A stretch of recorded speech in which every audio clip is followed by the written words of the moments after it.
What's going on, everybody? You're listening to the Point2Point NHL Recap Show, Season 3, Episode 31. I'm Pascal Pryor, joined by Mark Havlack. Mark, today we're going to have a bit of a different episode. I know we got the conference finals of the playoffs going on right now. We're kind of halfway through there. But today we're going to be looking at the top restricted free agents going into the summer, and we're going to try to predict, kind of guess what some of their contracts may look like. And then we're also have a few questions at the end that have to do with some of these contracts that are going to be handed out this summer. Before we get into all of this, though, what's going on with you, man? Nothing much, dude. I mean, conference finals is on, kind of keep me busy. Also, the Memorial Cup started a couple days ago too. I've been kind of dialed into that when I'm not really watching the NHL stuff. So, in accordance to like hockey entertainment, I know like the season is dwindling down, but I'm still pretty entertained, man. The Habs are looking all right for the most part. I didn't really think they'd be going 1-1 back to Montreal, which I'm pretty happy about for the most part. So, I mean, it's been kind of hectic, dude. I feel like these playoffs, it's been really nothing that I've expected for the most part. It's kind of gone different, but that's a good thing, I think, right? It's when it becomes too predictable, I feel like it's not as fun and entertaining. So, I mean, I'm still entertained here for the most part, dude. How you been doing? I've been doing good, man. And just sports right now it's at a great time, right? Like F1, we had Montreal F1 this past weekend. You got the conference finals going on. You got baseball going on, and then in the soccer world, I'm a Arsenal fan.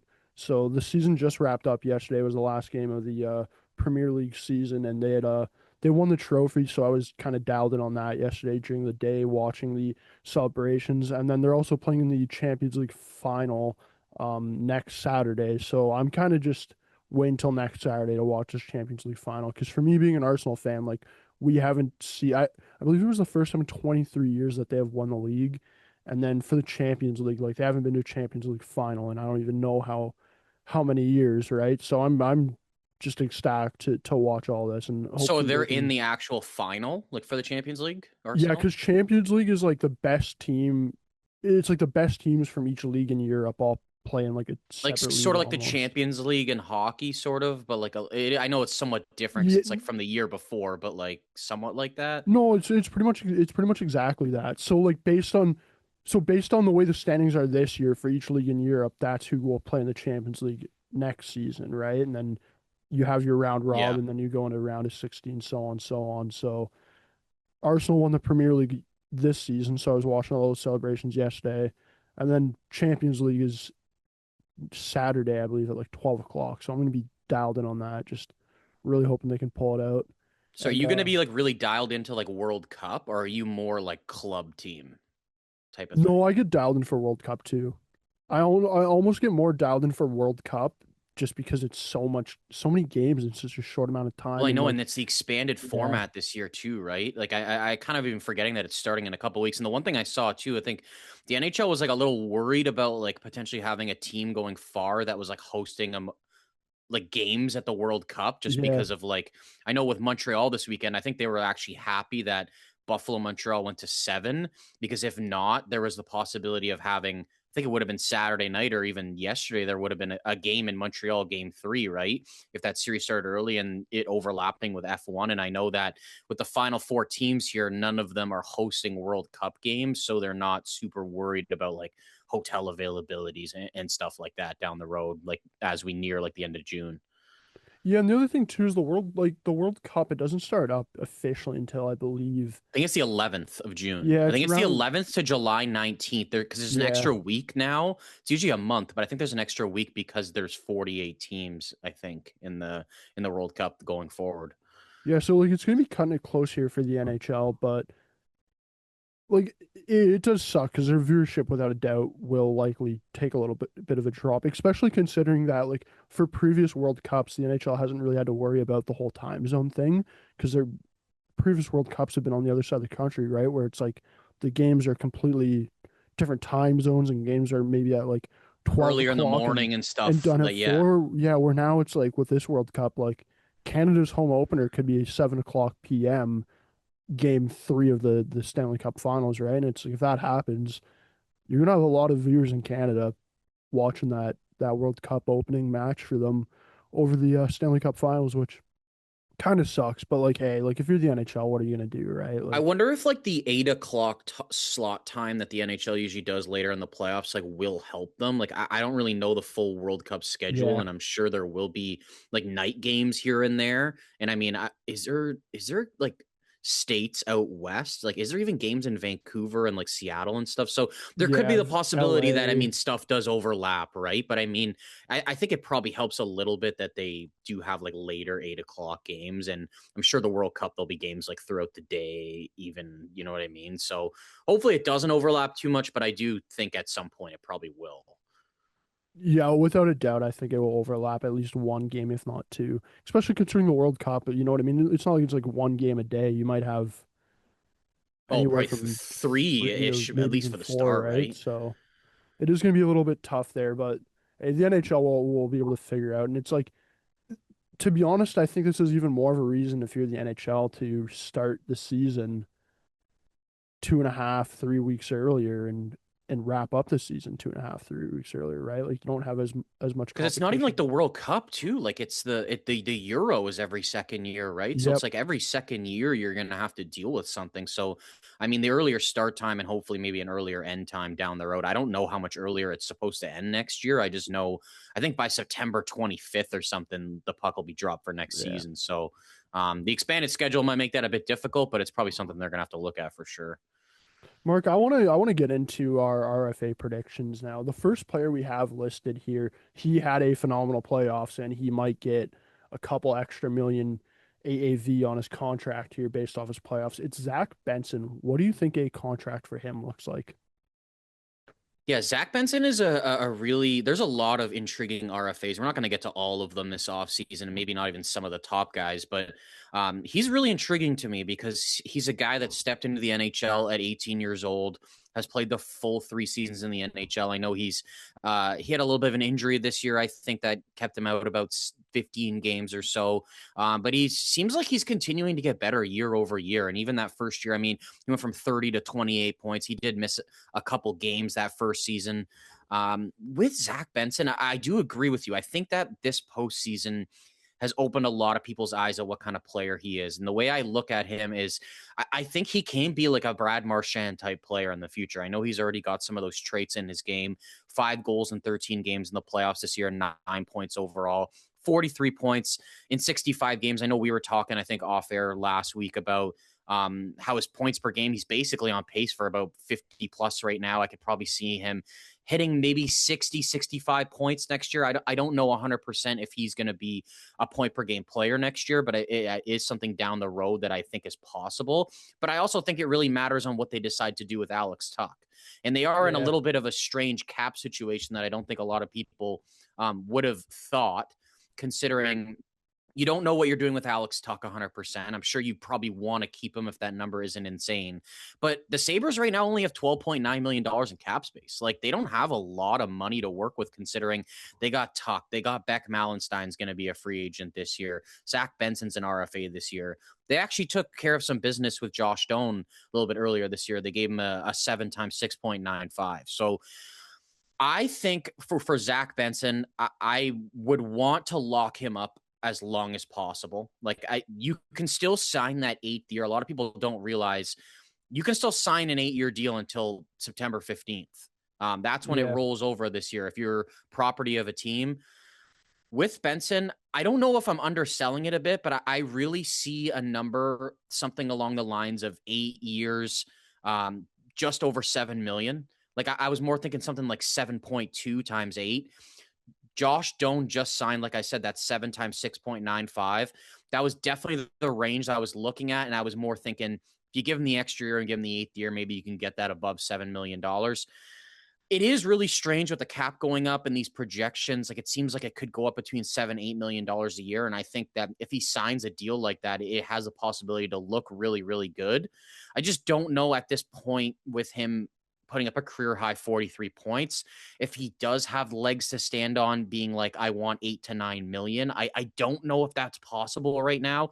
Maybe there is a possibility he takes some sort of a bridge and it's like a 3-year deal at maybe 6.5, 7 million, and they revisit that down the road. But this just seems like to me that he wants to be there long term and they want him long term.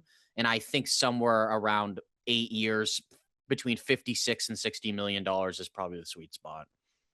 Yeah, I agree with you. I think if you're Buffalo, you try to lock him up long term here because I think if you do go down the route of the whole bridge deal thing, like, it could turn out a bit ugly for you. And the other thing too is you got to remember Buffalo has been down that route with Rasmus Dahlin, right, where they did do the bridge deal.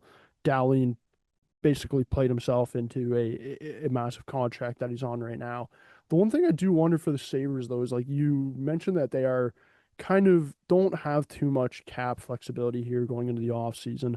I wonder if they're really willing to move off a guy like Bowen Byram right now to open up this cap and have the luxury of being able to sign both Alex Tuck and Zach Benson pretty easily, right? Because we know Bowen Byram going into the season, he wasn't too happy about being in Buffalo. He kind of wanted out, and Kevin Adams didn't give into that. They held on to him, but Bowen Byram he's making $6 million right now, and he's a UFA at the next offseason, right? So you're gonna have to pay him next offseason, and it's like maybe is now the time to move off of him, considering how well a guy like Samuelson played, right? Like, I do wonder there if Buffalo's maybe looking at Bowen Byram and he will be the odd man out here, just so they can have a little bit of flexibility within their cap.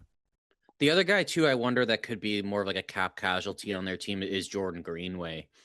He's making $4 million, and he's been like a fourth line player. I personally think they like Beck Mallenstein a little bit better and would prefer to Yeah, sign him. And you can probably get him on maybe like a 3 year deal around 2 million or something like that, and save a little bit of cap space that way. Like one other guy too that's an RFA for them, Michael Kesselring.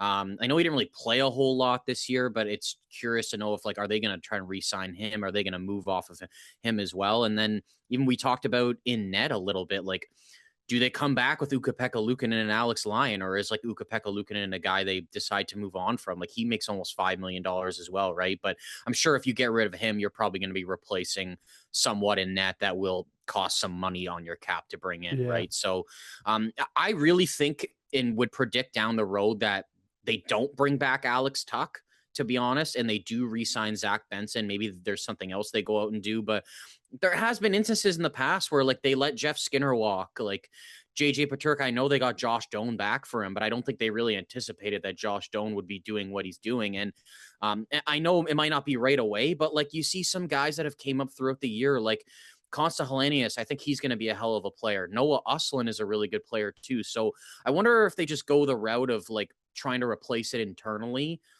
instead of giving Tuck this huge contract. And maybe they do still have to have a cap casualty trade in here without bringing back Alex Tuck if they want to go a different direction with their roster. But I think out of all of it, the most important thing to get done is Zach Benson, just based on his age, his potential, and that his number, I don't think is going to be too insane. And I think that even if he does end up with like an $8 million contract, man, I don't really see it as a massive overpay. Like I just think if you yeah. get him for a long time at that number, I think it could be even similar to like what we were talking about Brad Marchand all this time. He's making $6 million on Boston when he could be like a $10 million winger, right? Yeah, it's definitely Buffalo definitely has some business to do here in the summer. It could get a little bit ugly potentially. The next guy we have on our list, it's probably the biggest RFA this summer. It's Connor Bedard. This one's tough to judge because like he can make a lot of money here in the summer based off how he played this season. And Chicago has a lot of cap space too, right? So they can afford it. But the thing that's tough with Chicago is this is the first like real big RFA out of this core that they're going to have to sign, right? And this is really going to set the tone here for the future of Chicago and kind of how these contracts get handed out here. Like Frank Nazar, he's been signed already, pardon me, but he's on a pretty good contract. I'm predicting that Connor Bedard is going to get 8 years by 12 million. I just think with the cap going up, with the way Bedard kind of has improved year by year in the NHL, I think he does have the room to negotiate here and get that 12 million. And the other thing too is he's the face of the franchise for this team, right? He's the face of the franchise. you can look at it and be like, I've been here through probably the darkest days of the rebuild, and I've been committed to the team. So I do think he does get that 12 million AAV. I know it is a little could be a little bit high potentially, but I do think he's worth it if you're the Chicago Blackhawks to give him that contract. Yeah, I think with Bedard, it is really interesting because, like you said, it's kind of the first. I mean, Nazar was sort of the first domino to fall. Yeah. Like, I would consider him part of their core and a guy they hope that can be a top six forward for them for in the near future. I think that's a really solid contract for Nazar, though. And if you think about it in the grand scheme of things, like even though he signed early, like both their contracts are going to be kicking in at the same time, right? Like Bedard's Yeah. an RFA this offseason. Nazar just decided to sign a year early. I think it is going to be something in and around that range for Connor Bedard. I think it's also just because he is your cornerstone guy. Like they Yeah. are looking more optimistic for the future. They got a fourth overall pick this year. I really like Anton Frondel. We just talked about Frank Nazar. Even like a guy like Ryan Green, I think could be a really nice, probably like third line center for you down the road. And you don't really have a lot else to deal with this offseason. Like you have $40 million in cap space. I do imagine that they're going to go out and try and make regardless if they do float that fourth overall pick around to find some immediate help or what have you. Even if they do bring in a player that's like a $10 million player that's not Connor Bedard this offseason, they still don't really have a lot to worry about with their cap, right? Yeah. They're You going to have still to have be 20 spending mil. money. I think that's a really interesting number because that is sort of where we landed with McDavid, like when he signed his contract coming off his entry level. But I would argue it was a way higher percentage of the cap at the time, so it isn't really like the same thing if you ask me. But I do think that if you do go a long term deal with Connor Bedard, it is going to cost you around $100 million.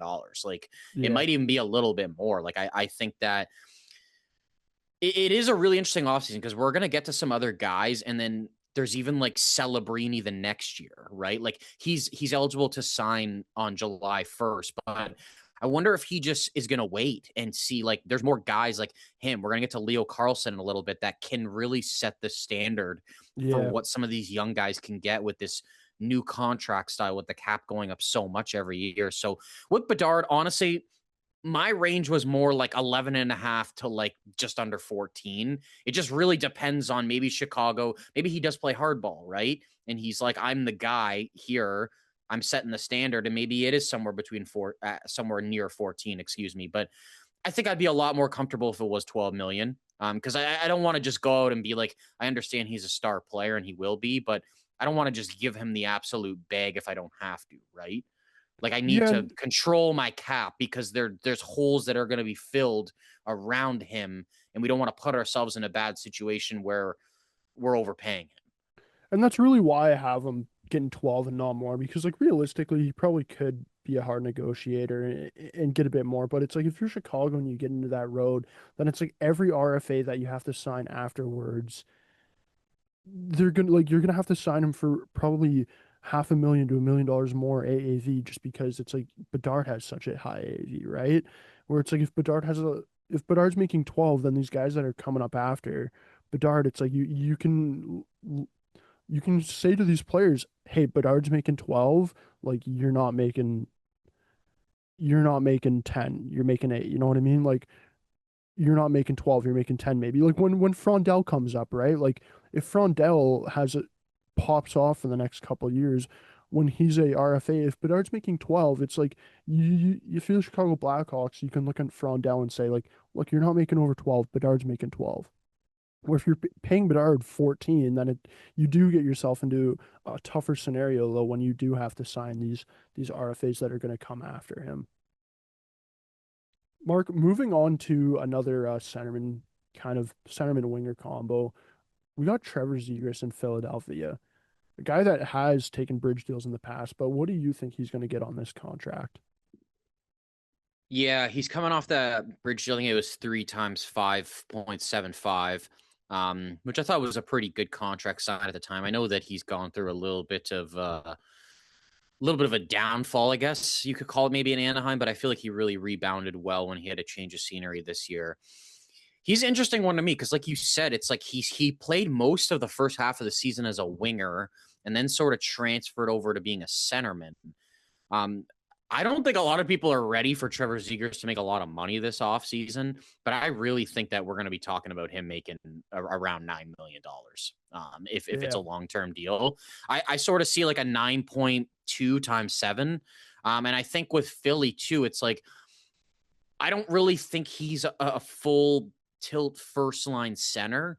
I think that he's shown stretches of it, especially this season, but I would really be more comfortable with him as my second line center. I think the difference is that they don't really have that, right? They don't really have a guy coming, or they have a guy that's as good as him as a first line center right now. And I look at it with, they just signed Christian Dvorak. He makes over $5 million. I think if we're looking at potential and what Trevor Zegras could be, like, would you really be that surprised if he became a point per game player? Like, I wouldn't. I mean, he's playing with some good young guys. Like, we're talking about him putting up almost 70 points. Like, he didn't have Porter Martone with him. Matvey Michkov didn't perform to expectation this year. Um, I really think that they're going to sign a 7 or 8 year deal around 9 million for Trevor Zegras, and I don't think a lot of people are ready for that. I think that they just kind of think that he's this 40 to 50 point player that could maybe get like $6 million. I really think that the ball is in this court with his negotiation, even though he is a restricted free agent. He's only 1 year off being a UFA, and I'll be honest with you, dude. I don't really see that much of a difference between the whole UFA thing anymore if the player is really that impactful. Because I Yeah. think now with the cap going up, and even the one thing we haven't even talked about yet is like draft pick compensation, like for offer sheets, dude. Like, you can literally offer sheet a guy like over $10 million and you're only giving up like 2 first round picks. Like, it's Yep. really not that insane. And I really wonder if it's something that teams start to do a little bit more of, considering that, I don't know, maybe you'd get Trevor Zegras for 2 first round picks if you traded for him now. But some of these other guys, I don't think so, right? Like the Leo Carlsons, the Connor Bedards. And I'm not saying those guys are going to get offer sheeted because those teams have cap space. But I really wonder for situations in the future where maybe a team does have a stud coming off their ELC or something, and the cap is more tight, that we do see a potential offer sheet coming.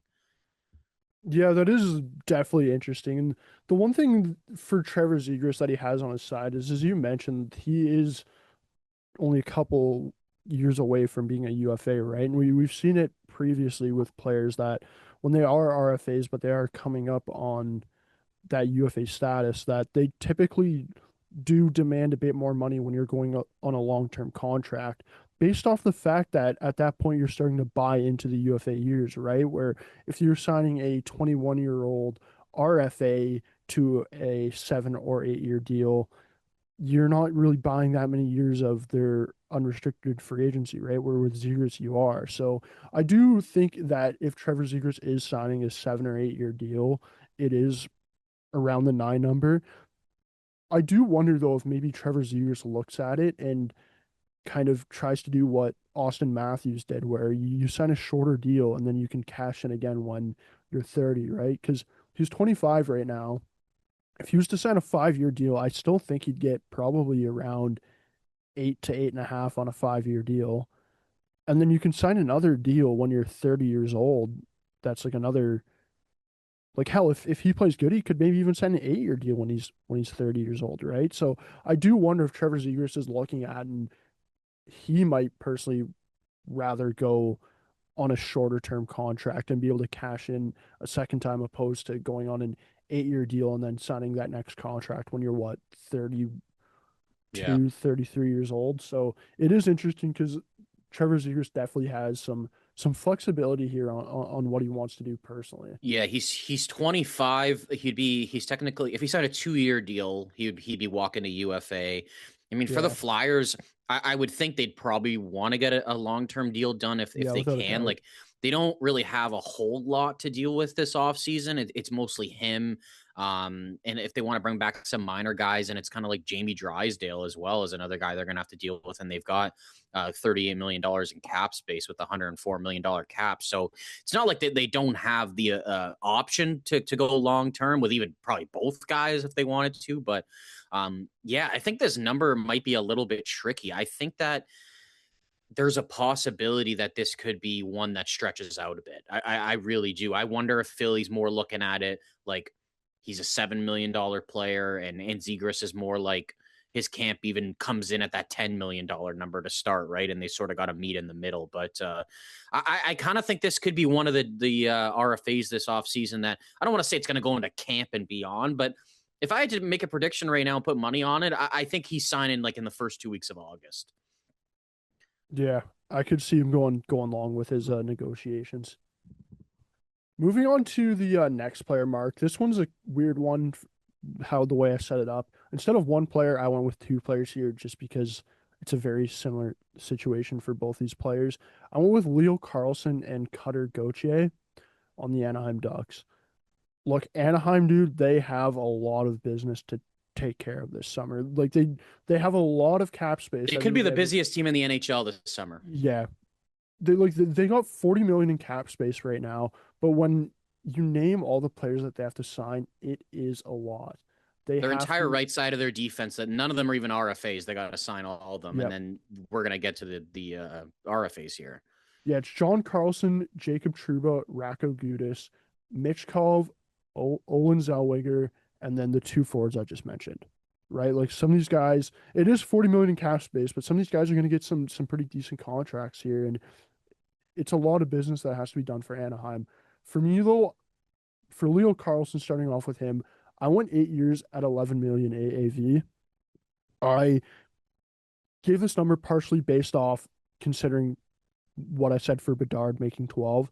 I do think Leo Carlson is maybe a bit lesser of a player potentially than Connor Bedard is. And just with how much Anaheim has to do this summer, I do think they might be a bit tougher negotiating with some of these RFAs. And we've seen in previous years too that they also have been, right? Like Paver Beek, he doesn't like he's not a big fan of giving UFAs a shit ton of money. If anybody's gonna get it though, like Leo Carlson is the guy on Anaheim to get that big contract. But I got him getting 8 years, $11 million AAV. And then for Cutter Gauthier, I have him at 8 years, $10 million AAV. I do think since he is a winger and he does play a little bit less of a role maybe than Leo Carlson, I do think he's about $1 million cheaper on that AAV than Leo Carlson. What do you think about those two though? I think that it's very interesting, and I think that's sort of around the range I'm looking at. Now, I don't know if you agree with me on this. The way I sort of see this playing out, like you talked about Bedard and you're talking about these two guys. I wonder if one of these two guys on Anaheim gets kind of stretched out a little bit on Yeah, how long the negotiation is. Now, my prediction is that I think that Leo Carlson is going to sign first, and I think that he might even sign before Bedard does.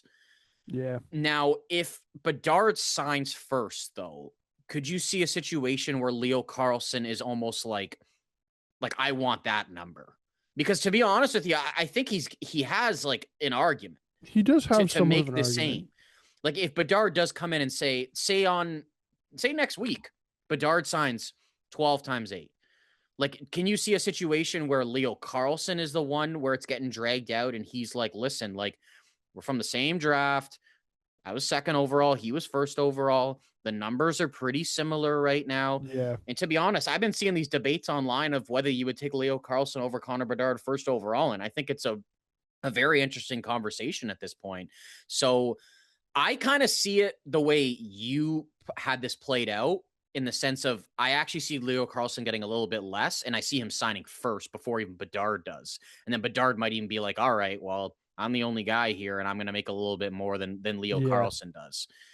Do you agree with me on that kind of mentality and the way it could play out? Or do you think even if Bedard signs first, Carlson doesn't get as much as him? I could see maybe if Bedard signs first. Like I do think Leo Carlson does have an argument there if Bedard signs first. Like he without a doubt has an argument. I just think with the way Pat Verbeek kind of does business and based on how much business they have to do there in Anaheim, that they might try to keep them a little bit lower just so they don't absolutely kill their cap. Go like right because it's like Anaheim. Anaheim's in a different position than Chicago, where like Chicago, like they're still going through the rebuild right now. Anaheim, they're on the other side of the rebuild, and they're in that phase where it's like all these guys are coming off their ELCs, and you're gonna have to start paying them. But if you get into the scenario like some teams in the past have, where you just hand out money like it doesn't exist, then you kind of really limit yourself to what you can do 2, 3, 4 years from now when you're trying to be competitive and you want to bring guys in, but you can't because you're so tight to the cap, especially considering now that going forward that there's going to be the whole that whole LTIR thing for the playoffs, right? Like you're still going to have the cap around for the playoffs, and that's going to be important too, right? So I do wonder if Anaheim tries to put a little bit more pressure here on Leo Carlson, but I could see a scenario where Leo Carlson is getting a pretty similar contract to what Connor Bedard is. And what you were saying about Cutter Goche, I think that's the right range. I don't know if this is more a nitpicky thing, and I just think he's getting over 10 and a half. I just think that Yeah, he's looking at Adrian Kempe's deal, and I know that Kempe's a UFA, and I honestly think just coming off 40 goals, he's going to be like, I'm not getting less than Adrian Kempe. So yeah. I think I just see Cutter Goche being more like 10 and a half to 11, but I mean, $10 million, I mean, if you can get him at that, it's not a really bad range. I just think it's like, his personality. You know what I mean? I just really think that he's going to hold firm and he's going to want a little bit more than maybe Anaheim's anticipating. The other thing too that is pretty tough with this is like if Connor Bedard comes out tomorrow and he's signed for $14 million a year, right? It's like all of a sudden I'm looking at this, I'm like, okay, Leo Carlson probably goes from making 11 to making 12, 12 and a half. And then it's like Cutter Goche, maybe at that point, you have him around 11 and a half, right? Like we haven't seen any RFA really sign yet this season. So it's like I feel like whoever this first domino to fall for the RFAs this offseason is really going to kind of set a tone here for what these other guys are going to be Well, around the this all only summer. one that we can really go off of that I've been sort of going off of a bit is Logan Cooley, 10 Yeah, times 8, right? So that's what makes me think maybe a couple of these guys might get a little bit more than we were even anticipating because Logan Cooley's a hell of a player, but I do think that there is a little bit of a different maybe upside to a Leo Carlson and a Connor yeah, Bedard. But that's why I don't like, to be honest with you, I don't think Leo Carlson's getting less than 11. I really don't, man. yeah. I think 11 is like if you're Anaheim, you're fine with that number. You're definitely fine Yeah. with that number. Moving on to the first defenseman we have on the list here, Mark. We're staying out in California. You have Brant Clark. What do you think a contract for him potentially could look like? Yeah, he's been I think he's had a really interesting kind of career so far. Like he's played in parts of a Yeah. couple different seasons. Um, went back to the OHL. Then the next season he played a little bit, got sent down to the AHL. And I think he's had a pretty good last couple seasons. I mean, 40 points this year. There's still been times I feel like in his career that they're probably not utilizing him to what they could. Like he's a nice young puck moving, good skating, up and coming defenseman who can obviously produce points. I think just with Doughty being there, they're limiting his minutes, and for some reason they love playing Cody Cece. But with Brant Clark, I don't know if you agree with me. I really don't see a long term deal coming out of this offseason. I really feel like this is going to be a bridge deal, and I'm really seeing something in the 2 year range. And my prediction is 2 times 5.5. I think that this is a deal where they're probably going to talk about it being long term, but I really think that Brant Clark is going to look at it and say, like, if I'm signing a 7 or 8 year deal, I'm going to want $8+ million. And I don't know, based on how they've utilized him these past couple of years, that I see a long term deal coming out of this. And I think that it's not that he doesn't want to be there, it's nothing of that. He's going to be an RFA. He'd be 25 years old if he signed a 2 year deal. And I have a really hard time seeing like a 7 or 8 year deal coming out of this No, right now, at least. I completely agree with you on that. I don't think Brant Clark over his time in the NHL has maybe proved enough to get that $8 I million don't even know if it's that, AAV. man. I just think it's like they've never tried him really being a top pair defenseman for like a long period of time, and he's still Yeah. putting up 30 to 40 points. And I just think that I think that LA would try to be like, hey, here's 7 million for a long-term deal. And I don't think he's gonna accept that, dude. And the other thing too is like LA, like Drew Doughty's getting older, right? Drew Doughty's going to like his role is probably going to shrink more and more as he gets older, and Brant And Clark's he's also role is like, going to this is the grow last year of more. his deal coming up, right? Yeah, 11 million. So you're gonna get that off the books as well for potentially if you want to sign Brant Clark to a long-term deal in a couple of years. and it could play out great for Brant Clark too, right? Like if he takes a 2 year deal, becomes a uh, becomes a top pairing defenseman here in LA, then in 2 years you're a 25-year-old looking at it like, okay, like I can cash in here, right? Like that's kind of what Darlene did, right? Like Darlene Yeah. took that bridge deal, really proved himself in Buffalo, and I forget how old he was when he signed the deal that he's on now, but he was around I think it would have been 25 or 24 because yeah, he coming off the 3 year ELC, he signed a 3 year deal, which would have been same age as Benson at yeah, 21. And so I think maybe if he signed it a year early, but it started kicking him when he was 24. And I completely agree with you with Clark. It's like he's going to be 25. If you want to sign him to the max 7 year deal, like he's only going to be 32 when he's coming off the deal. Like yeah, it's not that insane, right? So I just think the way it's played out, like I have no idea if he's unhappy there or anything like that. But I don't just see a connection to a long-term deal this summer. It's just the way they've utilized him. I just don't think that I would do it. And maybe he doesn't even want to do it, right? Like yeah, maybe he's like, you guys haven't really given me a chance to show my full potential yet. So I'm not going to get paid exactly the way I want. I'll take a bridge deal here. But I think that even $5.5 million, like I was more thinking between 5 and 6 on a 2 year deal because I still think he's worth it, dude. Like right-handed defenseman putting up 40 points that can skate well do not grow on trees, dude. yeah. Especially that are young and have some upside too, right? Moving on to the next player here, I went with a forward mark. I went with a guy that's playing right now. It's Pavel Dorofeyev. This one's a tough one, man, just because I don't know what a good comparison really is right now for contract. Because I don't think like these forwards that we've mentioned previously, I don't really think he fits in with any of those guys that we've So do you mentioned. want my take on one comparable I sort of thought, but I still think he could maybe get a little bit more was Dylan Holloway signed recently. Yeah, 775 times 5. I think Dorofeyev could probably get a little bit more, especially having a good playoff run.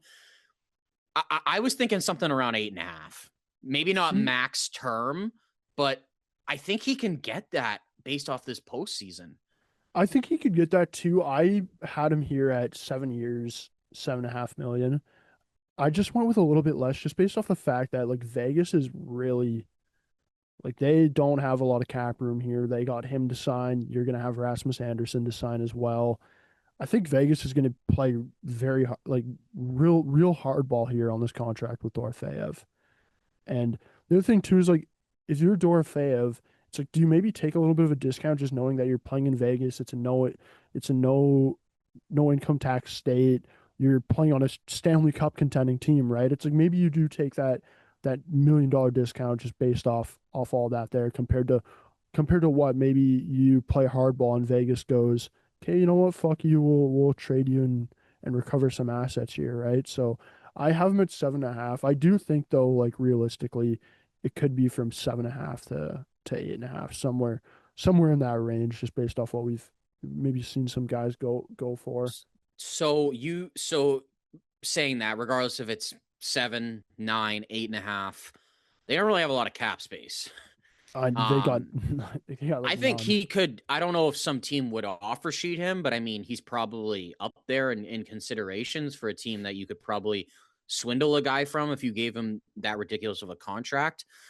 Who do you see on Vegas being like the cap casualty this offseason? Because I personally think the way that Carter Hart's been playing, that it could be Aiden Hill if some team would want to take that $6 million Yeah. because there's a guy every year, dude. They like to bring in a new shiny toy, regardless if it's a Marner or if it's someone that's maybe not as good as him. But there seems like last year it's Nick Waugh out the door. There was Pacioretty a couple of years ago. There was Marc-Andre Fleury years back as well. I see it being Aiden Hill just because he's a guy that's not really playing. But besides that, I think they would have to look at like a Hurdle or William Karlsson, and I don't really know if that's something they want to do because they love the center depth.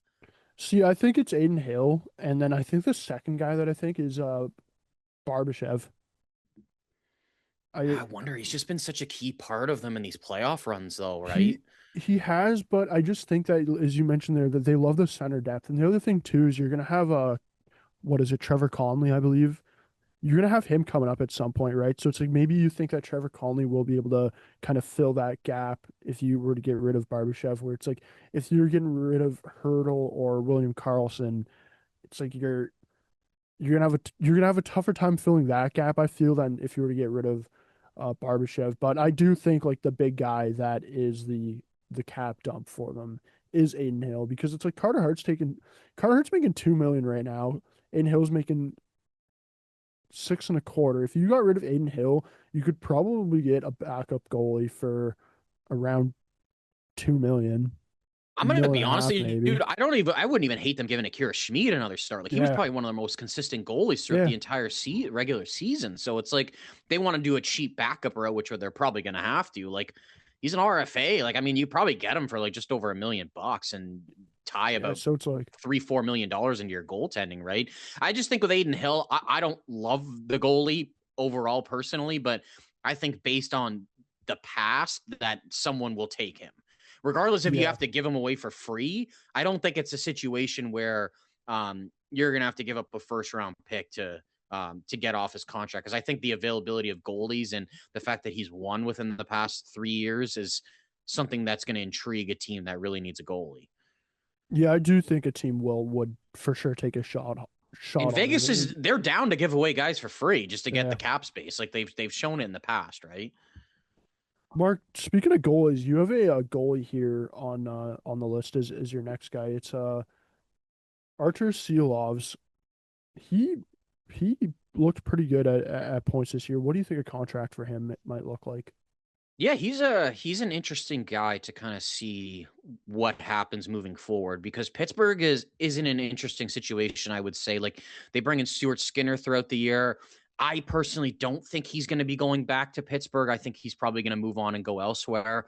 But also, like you look in their system, they've got Sergei Murashaw, who's been playing really well. For Wilkes-Barre, they got Joel Blomqvist, who spent some time in the NHL last year as well. Two really young goaltenders that could be part of your team moving forward. I don't really know if either of them are going to get a full-time NHL shot next year. But with Seelovs, I don't think this is a long-term thing. I don't want to say that he's not going to be there long-term. I just think that there's a lot up in the air about what Pittsburgh's goaltending could look like farther down the road that they would probably want to give him. I'm thinking something like a 2-year deal, sort of like Brant Clark. I have it just under 3 million, like something like 275 times two. I think that would bring him to 27, where he's a UFA. You're giving him an opportunity where he was sort of like a 1B goalie this year. I know even with Jari and then when Skinner got there, they did rotate for the most part. A lot of times they kind of gave the guy a net for a couple games if they were playing really well. Obviously, he didn't get the start in the playoffs, but I thought he was really good in the playoffs in those 3 games that he came in. He won the 2 games when they're on the verge of elimination, and then that elimination game they lost 1-0 in overtime. So I think he's a solid goalie. I don't think his season was like extraordinary or great or anything. I still think there's some potential there. I don't really think he's going to be a starting goalie in the future. I think he's going to Yeah. be like a very capable 1B. But I think if you're giving a guy around $3 million on a short term deal or just under that, I think that's a pretty good range for a guy like Artur Seelovs, a guy that you don't know if you 100% want to commit to for a long time because you do have some guys in the pipeline. And the thing for him is too is like if Skinner does walk, it's like there is a little bit of leverage in his court, right? Considering that he's the only NHL goalie that they have on their roster. But I don't love the goalie right now. I do see some potential in him, but Pittsburgh's not in a very bad cap situation either. But that doesn't mean that you should go and overpay a guy. Yeah, I do think for him that contract around there, like a bridge deal, making around 3.5 would be a good ballpark for me.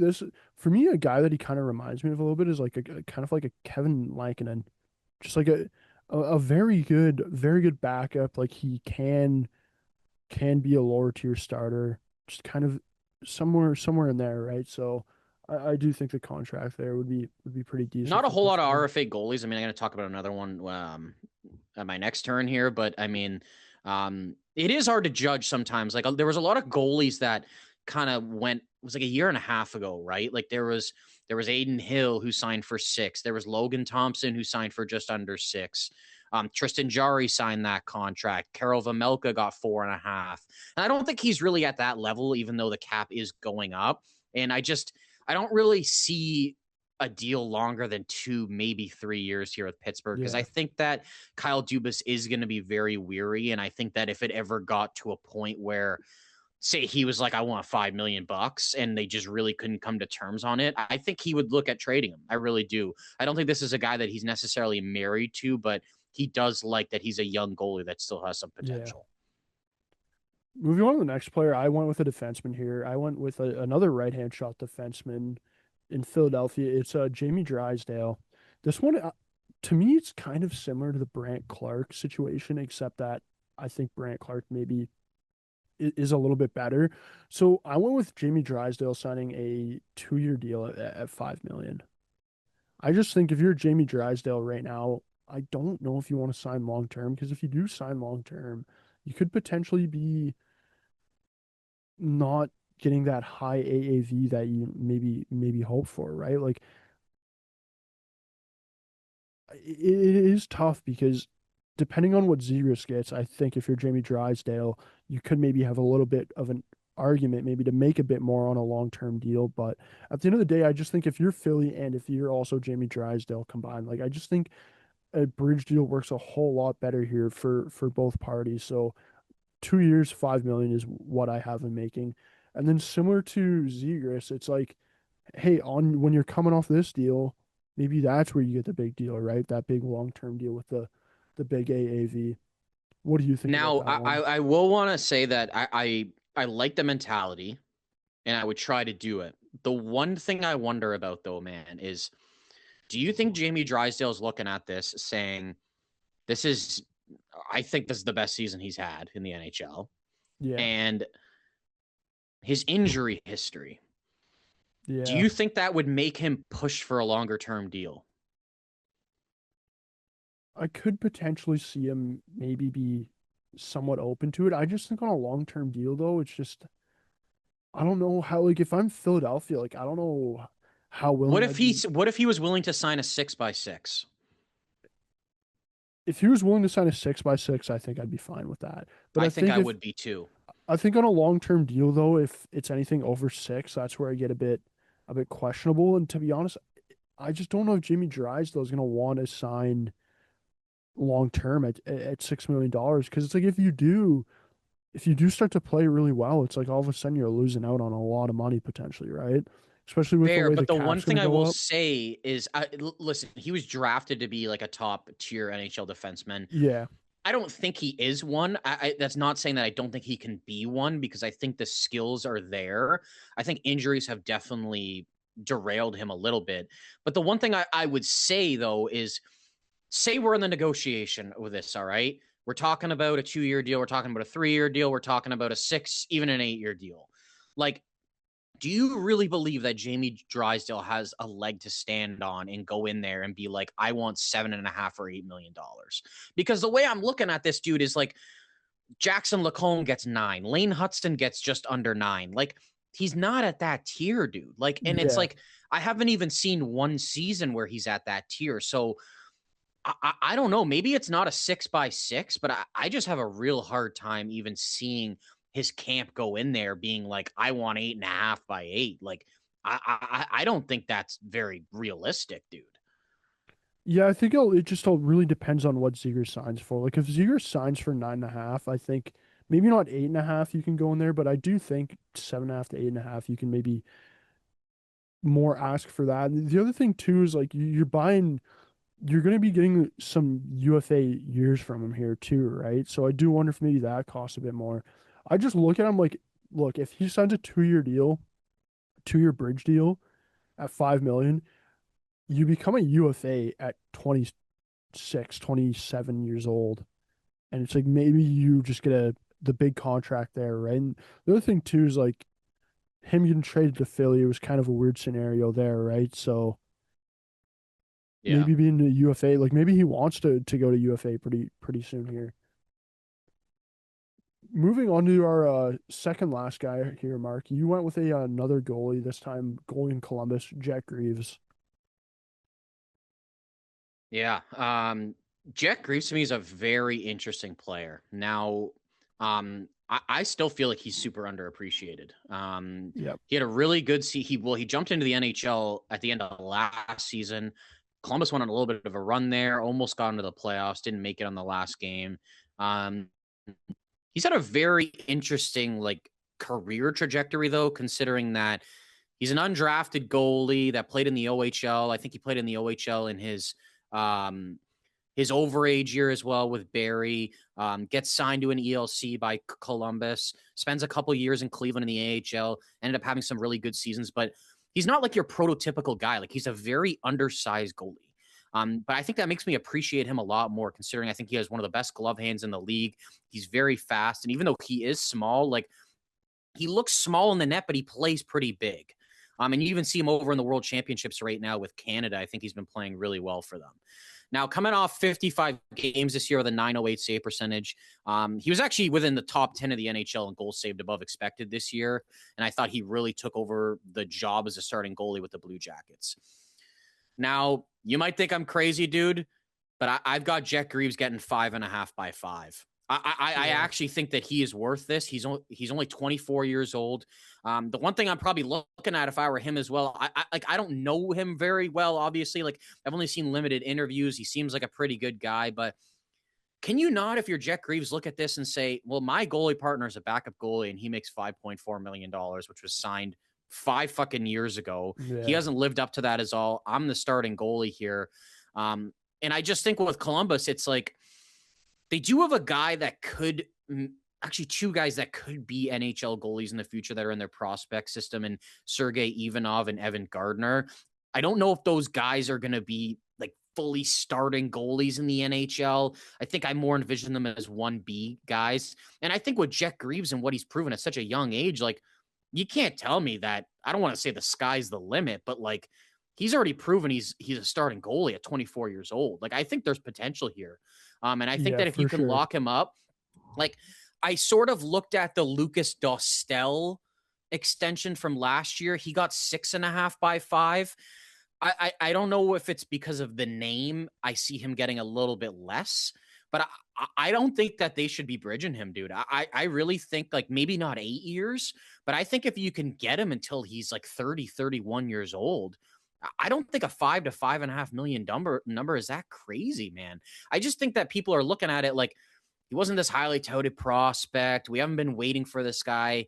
But I mean, I don't really know how much that matters, man. Like, you look at a guy like Logan Thompson, like, he's coming up, he's playing CIS hockey like 5 years ago, and now he's one of the better goalies in the NHL. Like, I think there's a lot of potential here in Jack Greaves, and I really don't think that that 5+ million is that insane. Like, they have a lot of cap space, they have a lot of young players, like they can really rejiggle their roster into something that they want. And even giving your goaltenders $10 million for this season, like I don't think that's that crazy. Like Elvis has got one more year left after this, and you get out of that money. You just kind of got to deal with your goalies making $10 million for Yeah. one season, and then you can figure it out after that. And with Columbus, like they've got cap space, man. And I just don't think I think that if they go the direction of bridging him and him walking to UFA at 27 would be a mistake, considering that you scouted this guy. He's homegrown at every level that you've had him at ever since he's entered your organization. He's basically been playing at almost an elite level. Yeah. So that's why I think that they should try and go a little bit longer term with Jack Greaves. Goalies don't grow on trees, and I think it'd be a mistake if they bridged them. No, I think for you, I think if you're Columbus, there's no way you want to bridge this guy. It's exactly what you said. Like if you go to U, if this guy goes to UFA at 27, he plays phenomenal hockey for the next couple of years here. It's like you are going to be really hurting yourself, potentially losing him, but then also like who knows how much you might have to pay him at that point, right? Like when do top goalies really hit UFA Like ever we were talking that about are in before their the show, prime? like I've been hearing like Dan Vladar signed a 2-year deal with Philly. And I think I think it's like a 2-year, $7 million deal. and he's eligible to sign an extension July 1st. And everything I've been seeing is like a 4-year deal at $30 million, which is like basically $7.5 million Yeah. a year. So I think along with players in the cap going up, goaltenders as well. I know there's not a lot of like high quality goalies that are up for contract in the near future because a lot of them have signed within the last couple of years. But I don't think that doesn't mean that a goalie like Jack Greaves, who I honestly thought he was a top 10 goalie in the NHL in the regular season this year, I think it's a really high possibility he's making $5 to $6 million this offseason. Yeah, I think for sure that's a good contract for him and for Columbus. Moving on to our last player here, I went with another right-hand shot defenseman, which is funny because despite right-hand shot defenseman being not growing on trees, that's all we went with today, Mark. Not one left-hand shot guy. I went with Simon Nemec though in New Jersey. I think this one's tough because his role there. Like I think since he's been drafted, he hasn't necessarily had that role that he's really wanted to. And this guy was drafted to be a top pairing number one defenseman. And I think at points he's shown that he has the potential maybe to be that, but I think there has been a lack of consistency at points, and maybe he hasn't gotten the opportunity at points as well. But I have him signing an 8x8. I just think if you're New Jersey, you really try to move on from Dougie Hamilton this summer, and you have Nemec fill that hole. And if you give him an 8x8, I think it's a good meeting point for both the player and for the team. Where if you do, like, I feel like out of all the defensemen we've listed here, I think if Nemec was to take a bridge deal, that would be the guy that I'm looking at where it's like I think he's most likely to play very good on that bridge deal and really make the team pay for it on his next contract. So I do think for New Jersey, it does make sense here to go long term, and for the player, it could make sense to go long term as well. What do you think I, about I, I that one? think that it might sound like a lot. And I think that if he does sign that, it might take a year or two for him to really live up to it. Yeah, Um, but the one thing I will say is if they don't decide to really move on from any defenseman, it might be a bit hard to give him an $8 yeah, million deal, considering that it seems like they really want Sonny Meta really wants to emphasize bringing in some more offensive talent this offseason. They've only got about $14 million in cap space this offseason, which isn't a whole lot, and especially if you're allocating over half of that to Nemec, might become a problem. But I do think that regardless if it is Dougie Hamilton, I think they like Brett Pesce a lot. I just sort of see Kovacevic or Dougie Hamilton getting moved this offseason. Kovacevic also makes $4 million, which will help a little bit with your cap. Um, I don't know if I necessarily see them doing an 8x8. I would probably look into it, though, because I do think that Nemec has a lot of potential, and I think he's sort of just scratching the surface. Like, man, you see some of these defensemen, I think people just kind of move on a lot really fast. Like, dude, it took I don't know if Jackson Lacombe spent all 4 years at college, but he spent at least 3, right? And even when he stepped right into the NHL, like he wasn't this stud right off the bat. You could kind of see yeah, it coming where he could be a really good defenseman. I don't think I ever thought he would be as good as he is. But what I'm saying is with defensemen, sometimes it does take a little bit more time, right? Like some guys like Schaefer, Hudson are pretty good right off the bat. But even like Makar, like he spends a couple of years in college outside of before coming to the NHL. Quinn Hughes spent a year in college and even wasn't like an absolute stud right when he entered the NHL. So I like Simon Nemec a lot. I think that they should not move on from him and they should move on from some of the other guys because to be honest with you, dude, when New Jersey started going down the route of signing all these defensemen, like I just sort of thought, I'm like, man, you're blocking Nemec, dude. Like you bring in Nemec. Kovacevic, you bring Yeah, in Brett Pesce, Dougie Hamilton, and I know a couple of those guys were already there, but I just didn't really understand how there was a clear path for him. And I sort of envisioned this happening where you're going to have to make a decision. Like you've got 4 right-handed shooting defensemen that are capable of playing at an NHL level right now. And I think that you can definitely trade any of them, right? Like a team is going to be interested. None of them are on stupid contracts. Maybe Dougie makes a little bit too much for your liking, but I still don't think it's that insane of a number. I think he's a quality offensive defenseman that can yeah. play in the top 4. And at worst, maybe you got to retain like a couple $1,000,000. But I kind of agree on the mentality of Nemec getting a long-term deal. I do wonder if it would be 8 million. I, I think that might be a little bit much, but I think the way the cap's going, it's very possible. I just look at it and Luke Hughes, what did he sign for? It was about 9 million seven, by 8. 9 million by eight. It's like Luke Hughes signed that. I think if you're Nemec, you have somewhat of an argument to make an eight on a long term deal. Yeah, that's completely fair. Before we wrap up the pod, Mark, I want to do a couple of these questions here just based on the contract. So my first question for you is, what team do you think has the hardest task with signing their RFAs this offseason? I think it's definitely Anaheim. Um, they've got the two big guys we talked about in Carlson and Cutter Gauthier, and then you've also got Zellweger and Pavel Minchikov.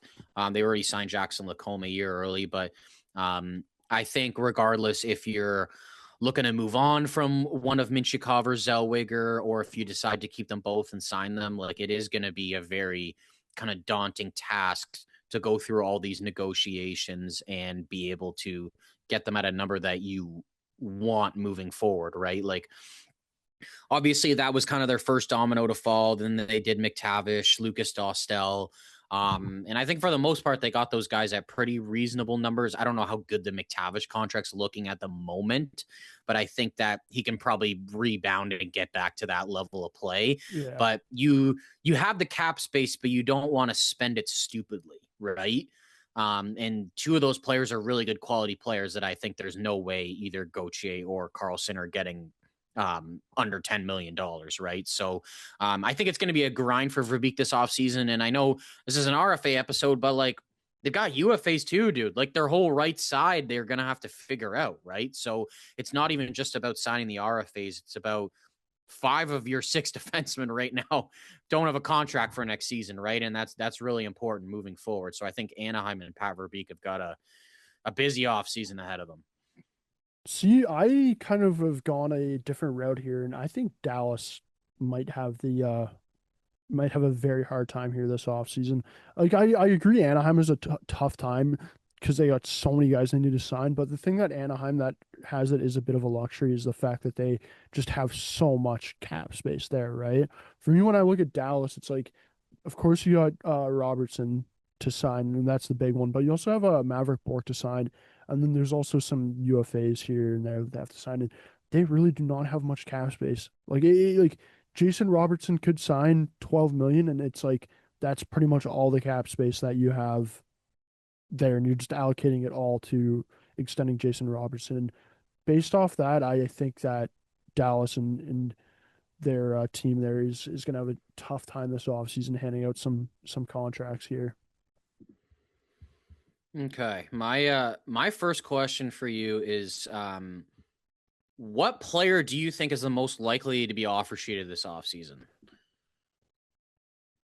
It's funny because I actually had that question coming up for you after. But I was thinking about this earlier and it kind of goes back to what I was just saying. I think Maverick Bork with Dallas. So my I could two guys see are him. Maverick Bork with Dallas and Mackie Samoskevich with Florida. Yeah. Because I think that both of these teams are in very strange situations right now with not a lot of cap space, even though the cap is going up. Florida, I mean, they do have a little bit of cap space to work with, but I really see them going out and making a move to improve their roster a little bit.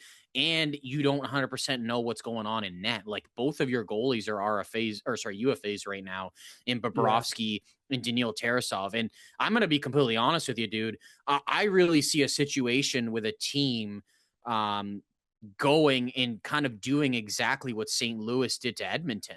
Like Yep. I think it's a strong possibility that maybe both of them, Samoskevich and Bork, are signed to an offer sheet at 2 times 4.7 million. And that's really going to put Florida and Dallas in an awkward situation. And it's only going to cost the team a second round pick to get them. Yeah. I was gonna say Maverick Bork seems like Dylan Holloway 2.0 based on the fact that like he's he's not super 40 young. points. Yeah, like he's 24 years old, right? Like there's definitely some room for growth here, like we've seen with Holloway. 40 points, like, and he's just on a team right now that like has bigger priorities to deal with, and he could kind of get lost there in the mix. Same thing with Samoskevich, right? Like, I think both those guys could be prime guys to get offer sheeted. Yeah. You got any more questions for me, or did I take your last question? You took my last question from me, All right, I so feel bad. I should have coordinated this before because hit all good. I got two more questions for you. Hit me with them. Um, what player out of this RFA class this year would you predict right now, once camp opens up in September, could not be signed? Kind of like what So happened with Mason yeah, McTavish and Luke Evangelista last year.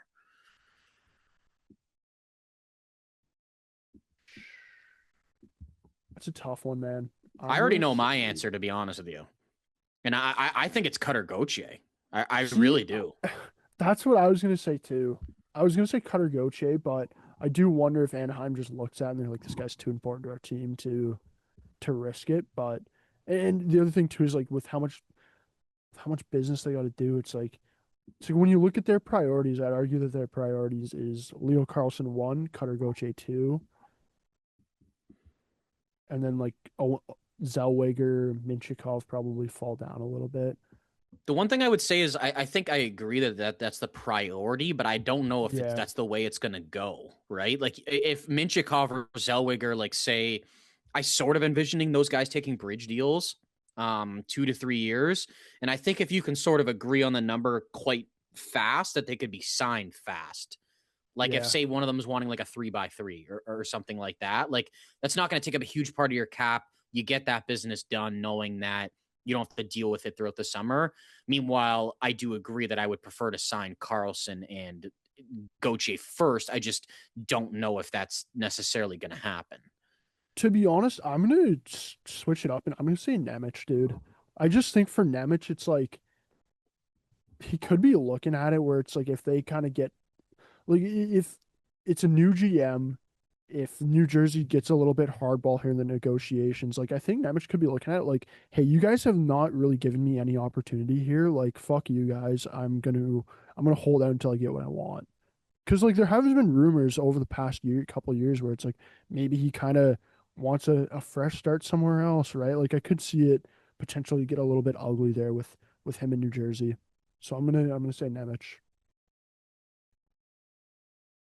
I've actually just thought of one more kind of question on the fly that I'm going to ask you last. But my next question for you, is about the 2027 RFA class. Yep. As we were talking about with Celebrini, like these guys are eligible to sign an extension on July 1st. So, um, who do you think, if July 1st hits this year, like who do you think is going to sign a year early? Because I mean, it happens all the time where guys are, you can talk, like they can talk with Celebrini right now about contracts. Yeah. They just can't sign anything till July 1st. So, who do you think it's possible to sign a year early? Like we talked about Celebrini, some other guys that are up, Will Smith, Jakub Dobish is up, Kirill Marchenko, Tyson Forrester, Will Cooley, Alex Newhook, Jesper Wallstead, Ryan Leonard. Like there's a lot of intriguing names for the 2027 class as well. To be honest, I think it's Macklin Celebrini. Do you think he's signing July 1st, like right Yeah. away? Yeah, I just think for Celebrini, it's like you played so well this year. It's like if you go into next year, like how much could he really have to gain? You know what I mean?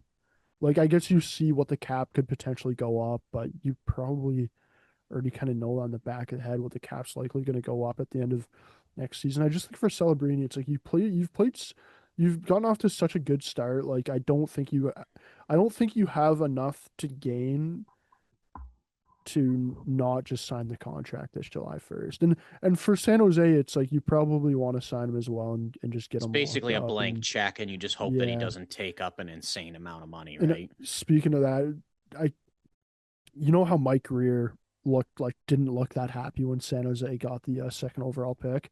I saw a meme the other day and it was pretty funny, but it was like this is the face of a man who's starting to realize how much this team's going to cost in 5 years. I Yeah. was like, yeah, it's kind of true.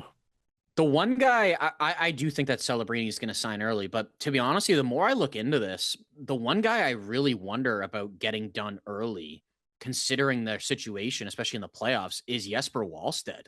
Yeah. Considering they signed Gustafson to that extension that's going to kick in this year, and I mean there was rumors floating around about Wallstead getting dealt at the deadline. Maybe that's kind of a 180, and Gustafson could be the guy gone now. And I really wonder that if they want to get Wallstead done more on like a long-term deal because he's coming off a 2 times 2.2, just to know like what is Wallstead going to want? Like, is it a $7 million extension long-term? Like, okay, we can sign that and we can move off of Gustafsson knowing that we know what Wallstead's number is, instead of maybe going out and floating Yeah. Gustafsson for a center, and then he gets traded, and then Wallstead has this unbelievable year and he's wanting an insane amount of money. So I really wonder, considering that they got Gustafsson done pretty early last year, if Wallstead is their guy moving forward, if they try to lock him up early.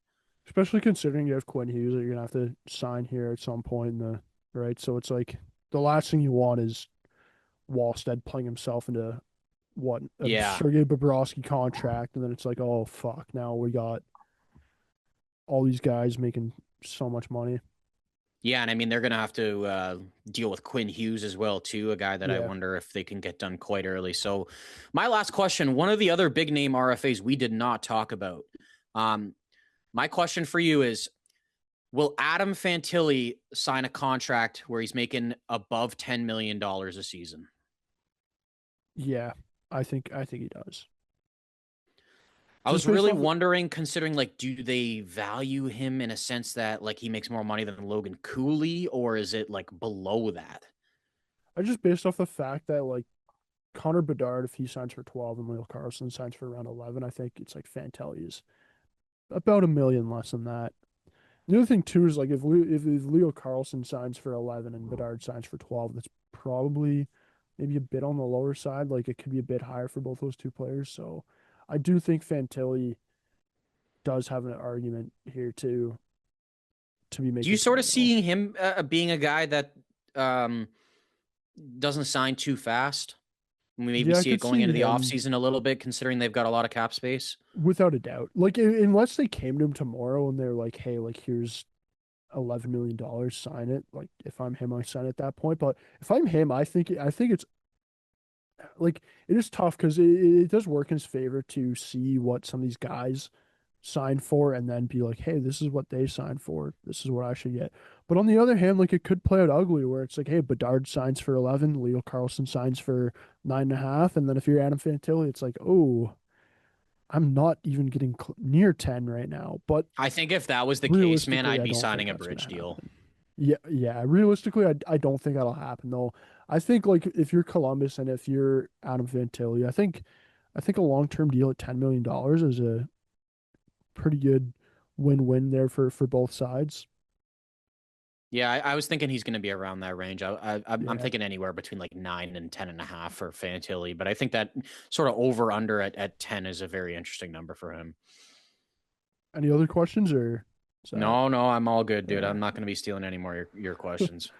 I was trying to come up with questions today. I was like, the funny thing is, was I was like trying to come up with a third question. I was gonna ask you your question about who do you think's gonna sign early next year? So I should have stolen that one from you and you could have stolen that Probably one. should coordinate a little bit better pre-show, but it is what it is.